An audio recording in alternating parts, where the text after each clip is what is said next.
whatever you have come in anticipating, whatever you expect or worry for our world, for the future, for our lives, let it go. Make space in your heart to be surprised. Make room in your soul for a new story to take shape. Let astonishment be possible at this life that remains a miracle. Imagine here the bursting of joy, relentless and resilient, coming in waves, washing over us with music and story and silence, and still this dreaming together, being hope for one another and courage to believe in this new day dawning for us all. Come, let us worship together.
Good morning, everyone, and welcome to the Unitarian Universalist Church of Berkeley.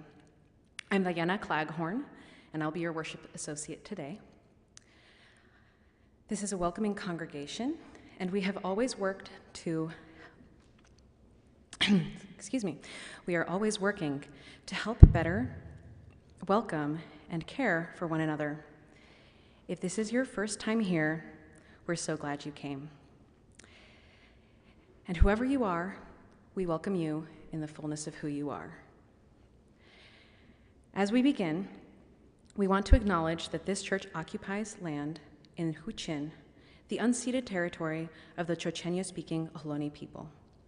We understand that we continue to benefit from the seizure and occupation of this land. We acknowledge and embrace our responsibility to take restorative action.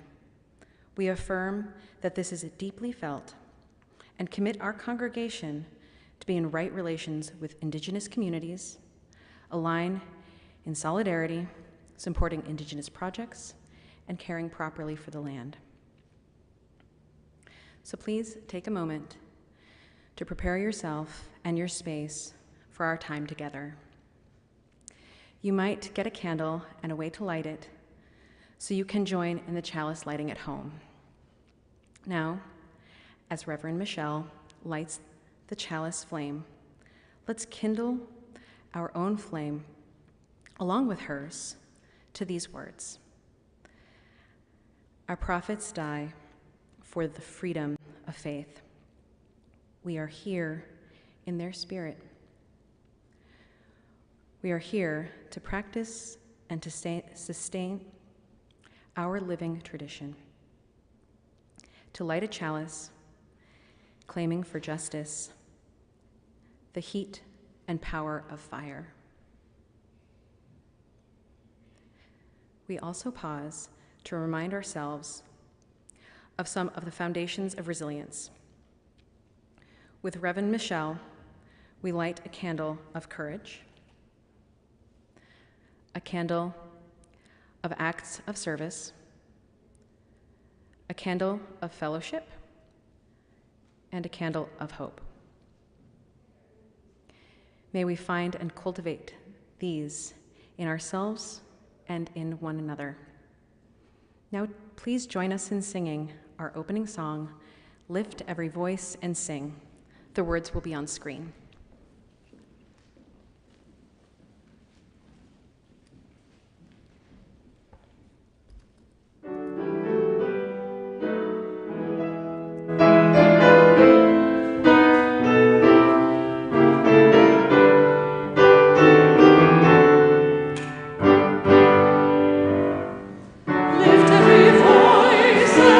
Sing till heaven be.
Please join with me in saying our covenant.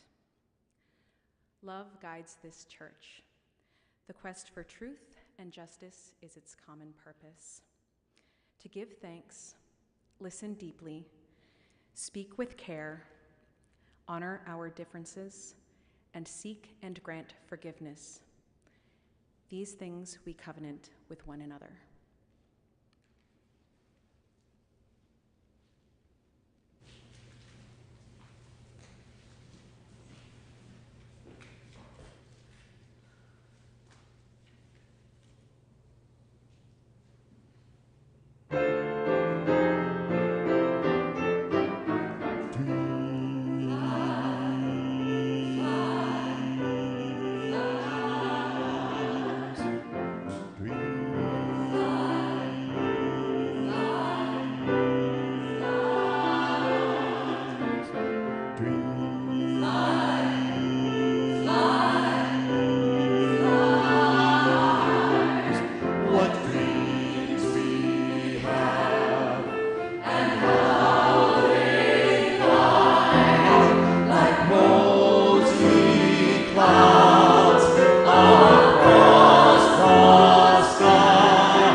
Wow, that was really amazing. Thank you for that. I do completely uplifting and fabulous music. So we'll be talking about this particular prophet a bit later, but I wanted to go ahead and for our time for all ages, not just the little ones, but us little ones of all ages, talk to you for a minute about the prophet Micah. So the synagogue that my mom attended for years was named after him. Congregation Micah was the name of the synagogue. And a particular verse in the book of Micah, chapter 6, verse 8, was, I believe, the mission statement of the congregation. And it really says, it's a really rich verse and rich statement that says a lot. It says, what God wants of us, to do justice, to love kindness, and to walk humbly with your God. So these three concepts are pretty interesting. And you know, if we were together in person, which we will be soon, I hope I can promise, we will be soon, we would have a discussion about what these are, but I just want to raise a couple of thoughts about these three things and encourage you to be talking about them and thinking about them in your families and with others this week. First of all, what as human beings, what does the universe want of us? To do justice. To do justice, to figure out what ain't right in the world and do what we can to fix it. To dream about the world as perhaps different than it is now, and then figure out what our part might be in nudging it towards that way. As Unitarian Theodore Parker said, the moral arc of the universe is long, but it bends towards justice. That doesn't mean it bends on its own. It is upon us to help to bend it. So to do justice, to love kindness. This one is a beautiful one. I remember a number of years back, as I was talking with my daughter about, what is it that is the most important thing for us as human beings to keep in mind? What is the highest value for us as human beings? And she thought about it for a few minutes, and she said, being kind. And I was totally struck by that, and I encourage you to really consider that. Is that one of the ultimate values for us as human beings, to be kind, to love kindness? And what does that look like as we're thinking about our family members, our friends, folks we see in our day, and of course, being kind to ourselves? And then last, to walk humbly. What does it mean to be humble, to walk humbly? This one might take some chewing on because it's a bigger, deeper concept, but it's a really important one anyway. To walk humbly, to realize that we're small compared to this beautiful, complex, amazing universe. I think one of the things that brings me the most humility and the most awe along with it is looking at some pictures from the Hubble Space Telescope and looking as it looks deep into space at these galaxies, enormous galaxies, or even galaxies interacting with each other. And I'm like, whoa, I am so small, and I am in awe of this beautiful, complex everything. To do justice, to love kindness, and to walk humbly. What do these mean? I encourage you, folks of all ages who are listening right now, I encourage you, talk about these with each other. Think about them. What do these mean for you? And let us try to do what the Hebrew Bible prophet Micah calls on us for. All right, I think we get a little bit more music now from the fabulous Brian. Thank you, thank you.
now we enter the time in our service that we make for our hearts and our spirits, for our cares and our concerns, for one another, and that being kind to ourselves.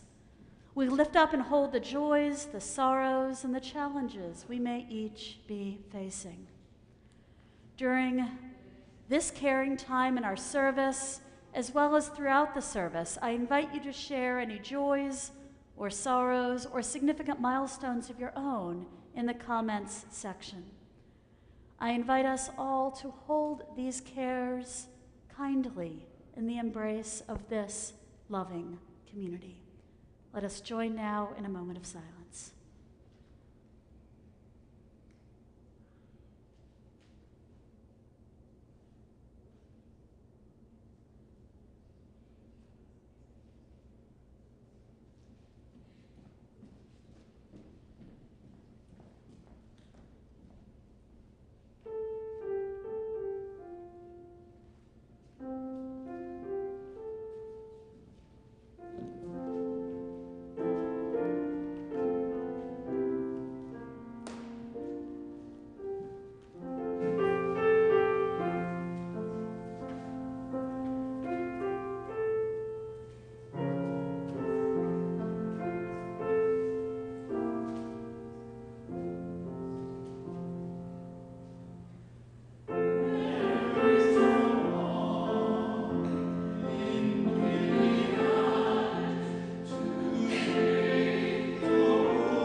A reading.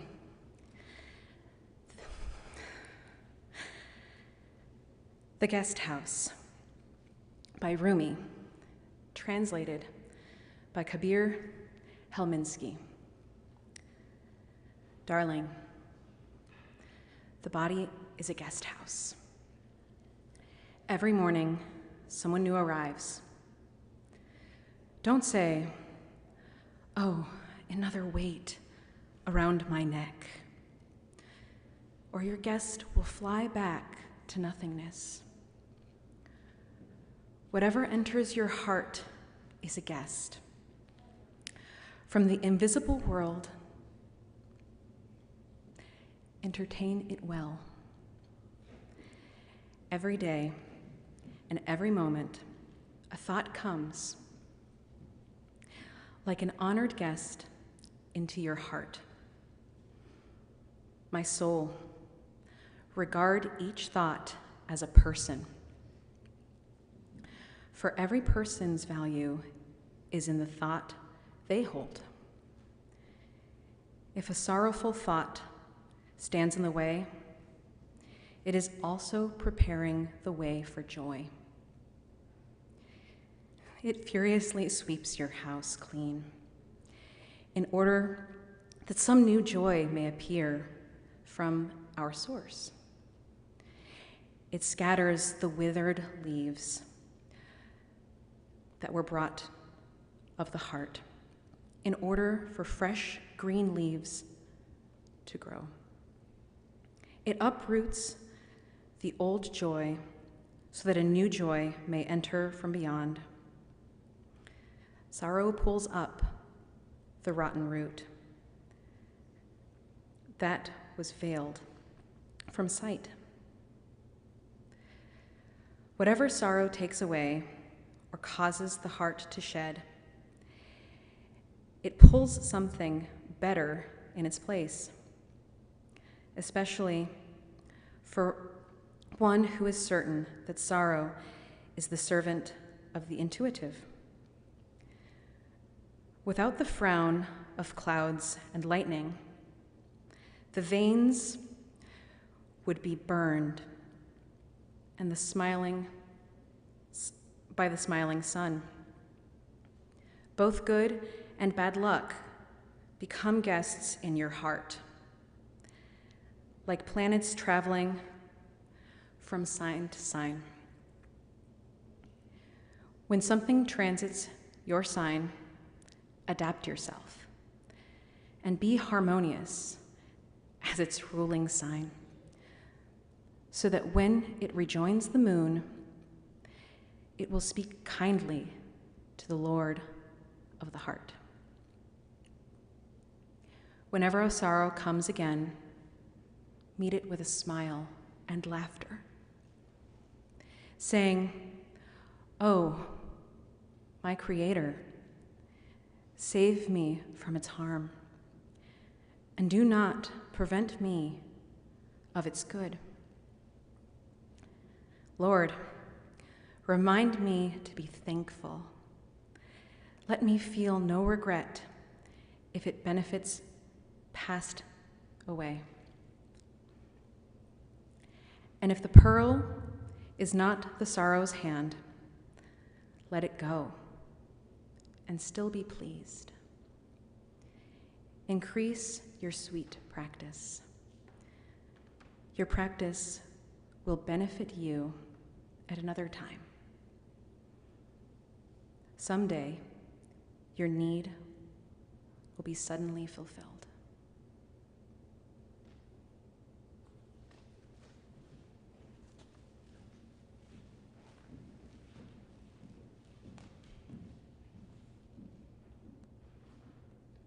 Thank you, Diana, for that beautiful rendition of that oft-told and famous poem of Rumi's. All right, so this morning we're going biblical. And we're going to talk about the prophet Micah. Now, Micah was a pretty cool prophet, as biblical prophets go. Now, I should start off by saying that there's plenty of academic debate as to how many sources there are for the book of Micah and how many different folks it might actually be referring to. That being said, though, it is worthwhile to still treat the book as a whole and all as one prophet, or like collective prophet, named Micah. So Micah was a rural prophet and was strongly about justice for the poor. His critiques focused on the capital cities and ruling powers at the time, and he didn't really discriminate between ruling powers as much if he perceived that they were perpetuating injustices. he turned his eye and his voice to Jerusalem and Samaria equally. He condemned exploitation of the poor and talked about how the powerful classes, quote, covet fields and seize them, houses and take them away, and about how the rich, get ready for this quote, how the rich tear the skin off my people and the flesh off their bones, and eat the flesh of my people and chop them up like meat in a kettle.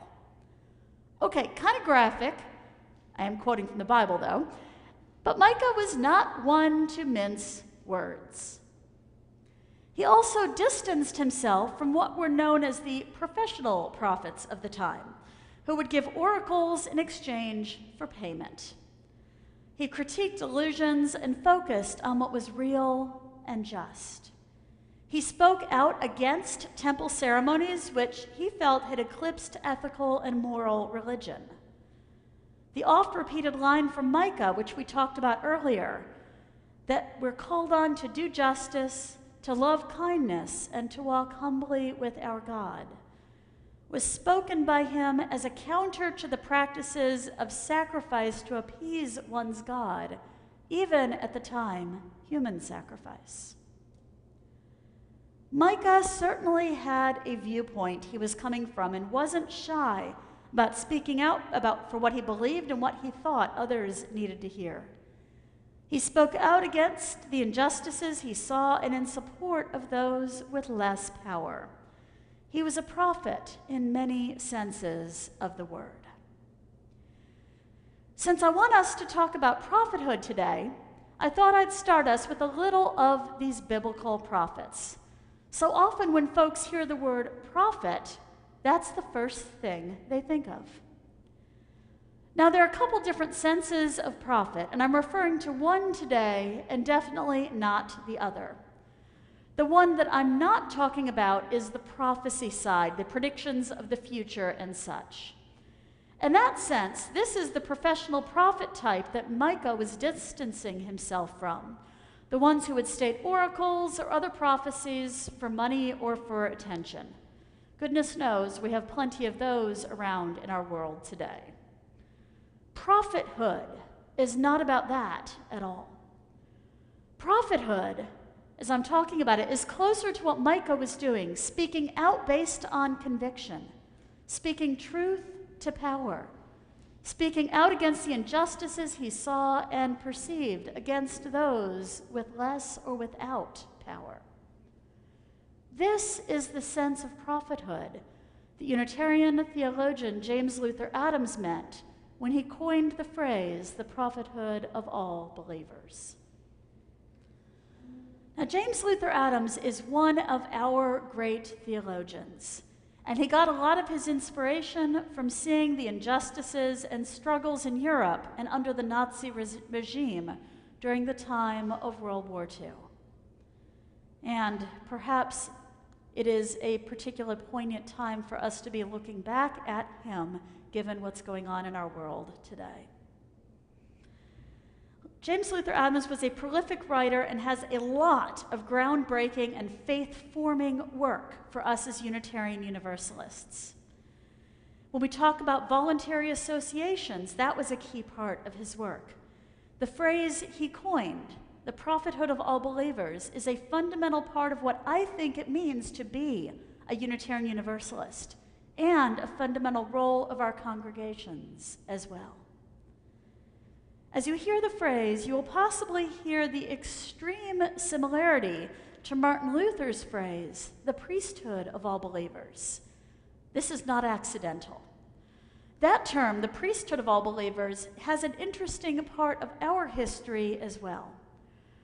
Martin Luther named the crux of the Protestant Reformation with this phrase, as it represents a counter to the fundamental religious practice of his time, 500 years ago.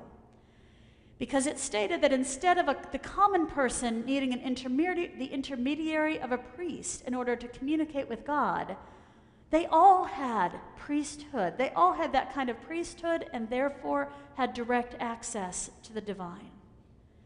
And this was happening, you'll note, right alongside the advent of the printing press and the proliferation of printed text and the rising degree of literacy amongst the general population. Prior to this time, not only did the common person need a priest in order to communicate with the divine, but they depended on the priests or other educated folks to literally read them, the Bible and the scriptures. These shifts found people being much more empowered, asking questions, thinking for themselves, and ultimately led to the rise of Unitarianism in Europe and the Congregationalists' departure from England to form self-defining churches in New England. James Luther Adams built on top of this history and turned the phrase towards yet another meaning, from the priesthood of all believers into the prophethood of all believers. It is an interesting shift because it takes from it the empowerment, the empowering phrase of Martin Luther, into one that is, instead of just empowerment, one that is a religious mandate. The biblical prophets didn't speak out simply because they had loud voices or because they chose to. They spoke out because they felt driven to do so and because their beliefs and their faith wouldn't let them do otherwise. Another biblical prophet, Jonah, spent a lot of his story trying to run away from speaking out because he didn't want to. He wanted a comfortable life away from all the drama and conflict. But as his story goes, God kept making things happen. The storm getting swallowed by the great fish, not necessarily a whale, that's put into the text later, it's just a fish. And these things ultimately forced him to speak despite all of his lack of enthusiasm for it. Taking Jonah's story as a metaphor, it is when we feel called to speak out for something, the foundations of our faith compel us to do so. When we feel called to speak out about something, the foundation of our faith compels us to do so. This is a fundamental part of Unitarian Universalism. Now, you may have heard me talk about how I believe that our faith tradition has two fundamental missions. Yes, our congregations each have their own mission statements and vision statements, but I'm talking about our faith tradition as an overall thing. We, as Unitarian Universalists, have two fundamental missions.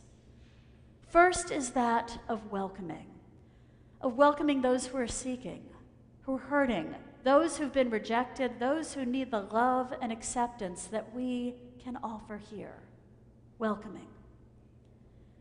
The second of our missions is that of prophecy, in the sense of our prophetic voices and our prophetic mandate.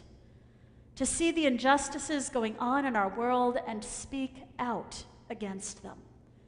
To use our voices and our power to counter the things that perpetuate violence and suffering to those with less power. To bear witness to what is going on in the world around us and to make sure it is seen and known. Simply put, to live into the mandate of the prophethood of all believers. I feel this is both an individual mandate as well as a collective one. Individually, if our values and beliefs and principles are more than just words for the sake of words, then we are called to put them into action in our lives.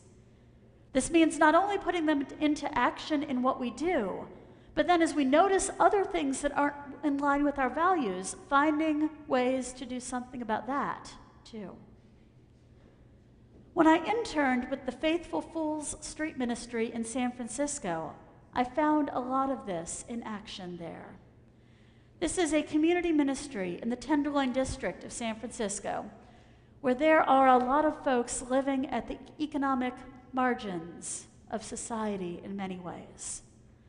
Some of the work we did was direct service with and for them, as well as offering a place of sanctuary in the midst of the neighborhood. And another role, which is what I want to talk about today, had more to do with the sort of mascot of the place. You might wonder why it's called the Faithful Fools. You're about to find out. The fool, or the jester, was the mascot. Now, this part of the work of the faithful fools comes from the traditional role of the fool in the king's court. Now, the king's court was a place of politics and schemes and deceptions and all the stuff of great dramatic television series. In all of that mix, though, the fool held a unique role, and an important one. Of everyone in the room, everyone, the fool was the one person who could never assume the power of the throne or really any other sort of power. They were the fool, and it would just never happen. And thus they weren't part of any of the schemes or the attempts to gain power. And since this was a fundamental part of the role, the king could count on that. And since that was the part of the fool, they had no power, they couldn't lose any either. So they could really say anything. And that's another thing the king counted on them for. It was, in fact, their job. Their job was to tell the king when he was full of it. Their job was to tell the king the obvious that no one else would say, or the less obvious when it was staring them in the face. The job was to tell the king when he was doing something stupid, or just to challenge the things he said, to think more about them. The role of the fool was to speak truth to power. The faithful fools took that as their role as well, that of advocacy, that of witness, to speak truth to power. And that's something that is part of all of our mandates. Speaking truth to power here in our society where there is a lot of power that may be more concerned with itself than the truth of what our world and its people really need.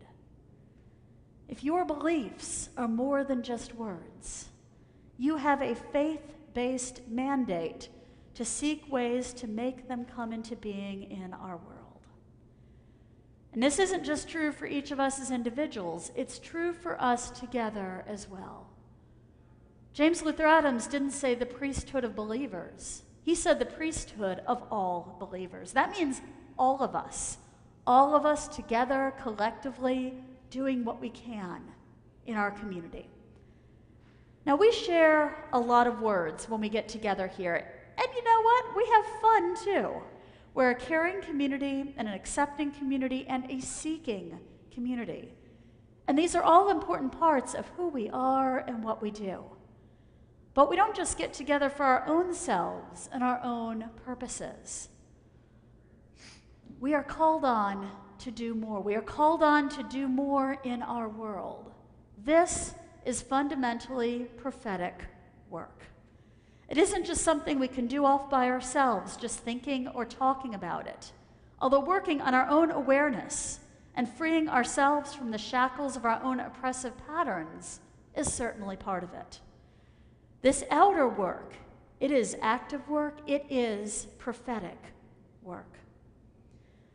And there's only so much that we each can do as individuals, only so much power we each have as individuals.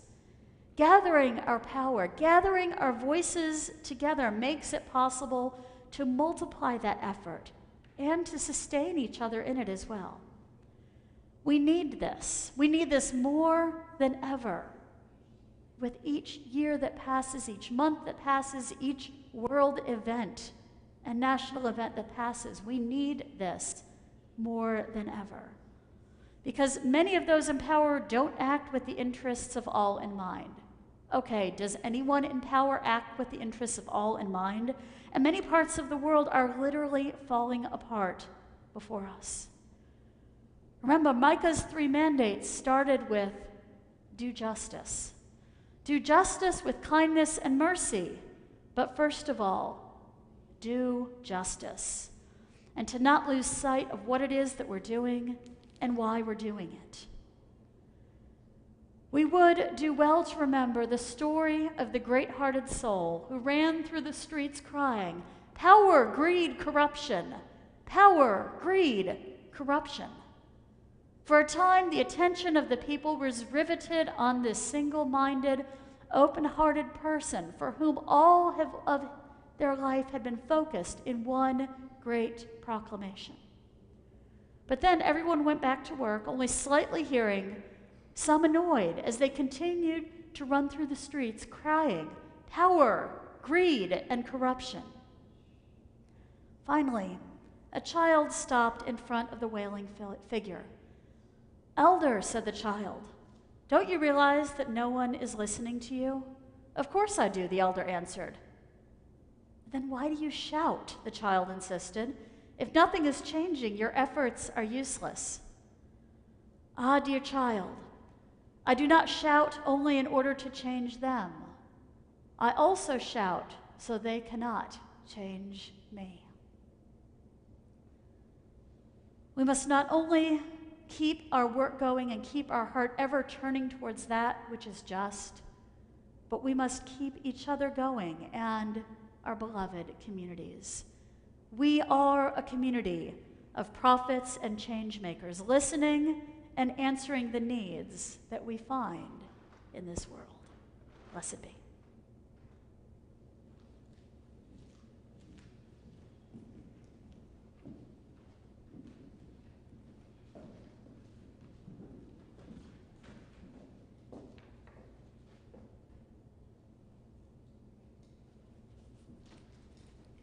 Good morning, everyone.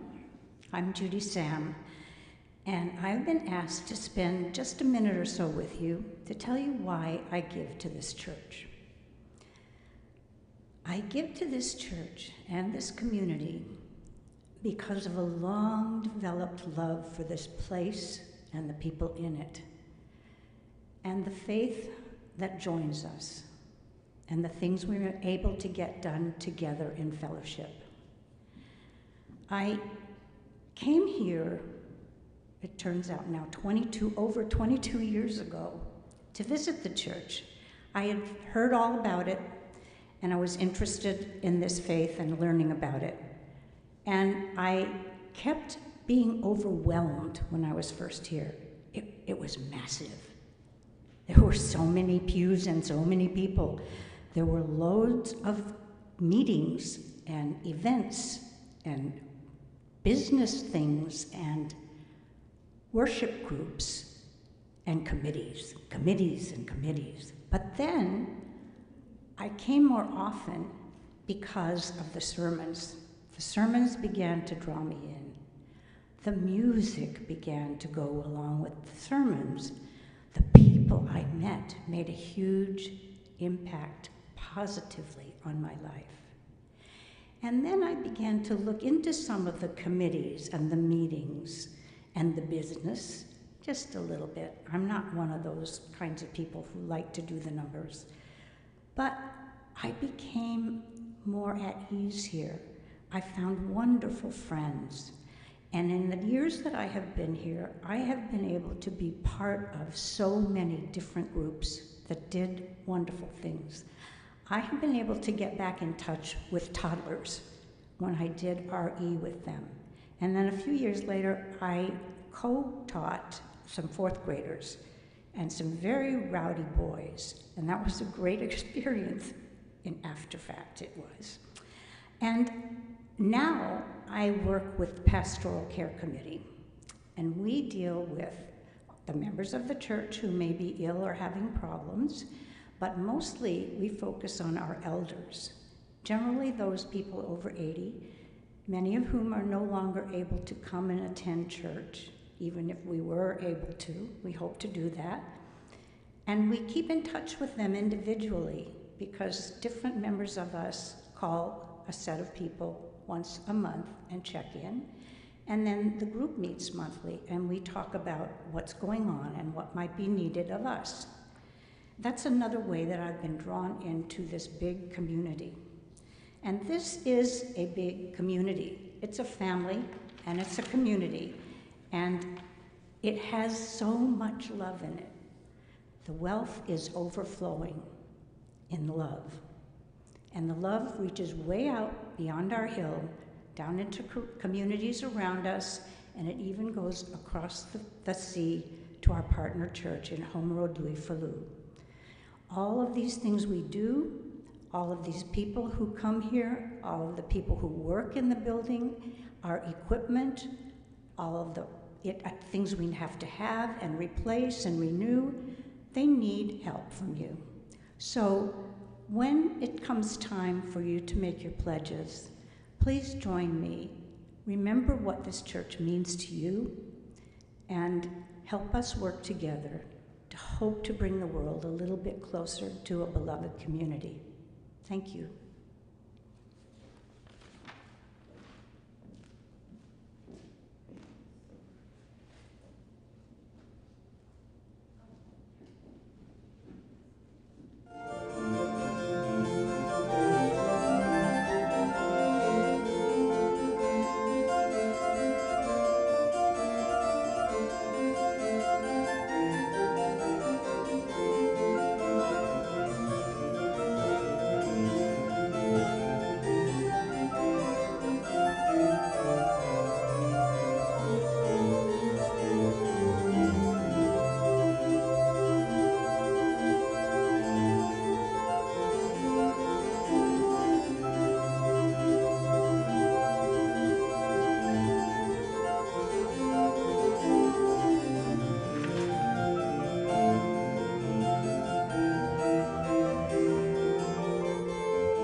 Please join me in dedicating our offering. We dedicate our offering and ourselves to the mission of this congregation, to create loving community, inspire spiritual growth, and encourage lives of integrity, joy, and service.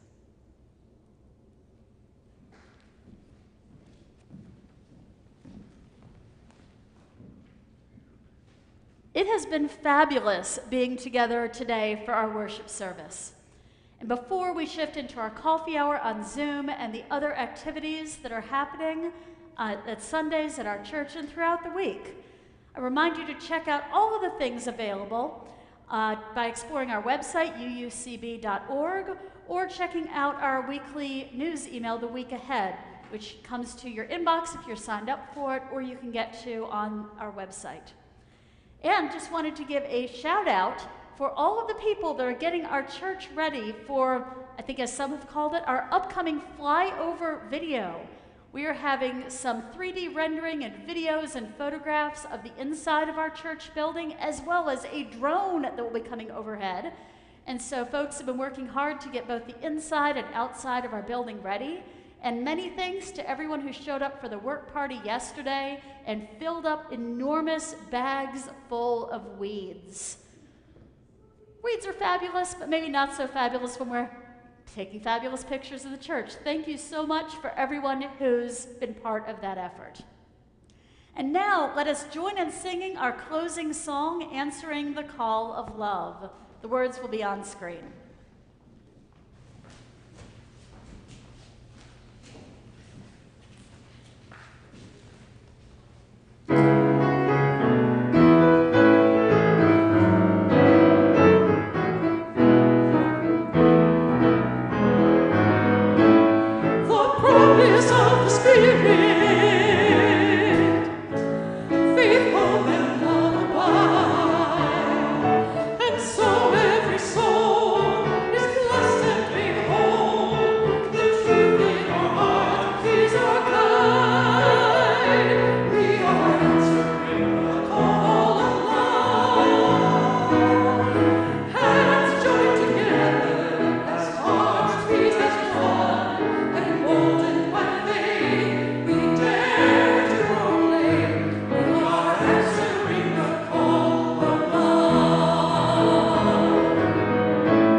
Are we ready to answer the call of love as it reaches our ears and our hearts? The calls are coming, and many are loud. And our voices of support, of care, of kindness, and of outrage are needed. Let us raise our voices together and call for justice and equality in our world. And now, from this time of worship, may you go with hope, with connection, and with courage. And remember, you're never all alone. Blessed be.